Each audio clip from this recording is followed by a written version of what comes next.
অবশেষে গৃহবধূকে পুড়িয়ে মারার অপরাধে দোষীদের যাবজ্জীবন কারাদণ্ডের নির্দেশ পুরুলিয়া জেলা আদালতের। শনিবার মৃতার স্বামী, শ্বশুর, শাশুড়ি ও যাকে যাবজ্জীবন কারাদণ্ডের নির্দেশ দিলেন পুরুলিয়া তৃতীয় কোর্টের বিচারক সৌমেন সরকার। পাশাপাশি প্রত্যেকের 10,000 টাকা জরিমানাও ঘোষণা করেন তিনি।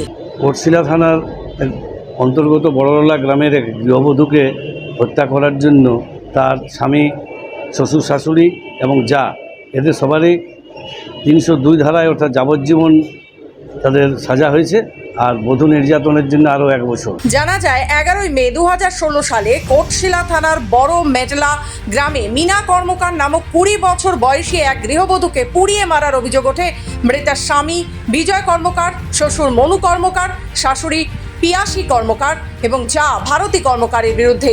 মৃতা মিনা কর্মকারের বাবা গণেশ কর্মকার কোটশিলা থানায় লিখিত অভিযোগ করেন। অভিযোগের ভিত্তিতে কোটশিলা থানার পুলিশ ধৃতদের গ্রেফতার করে।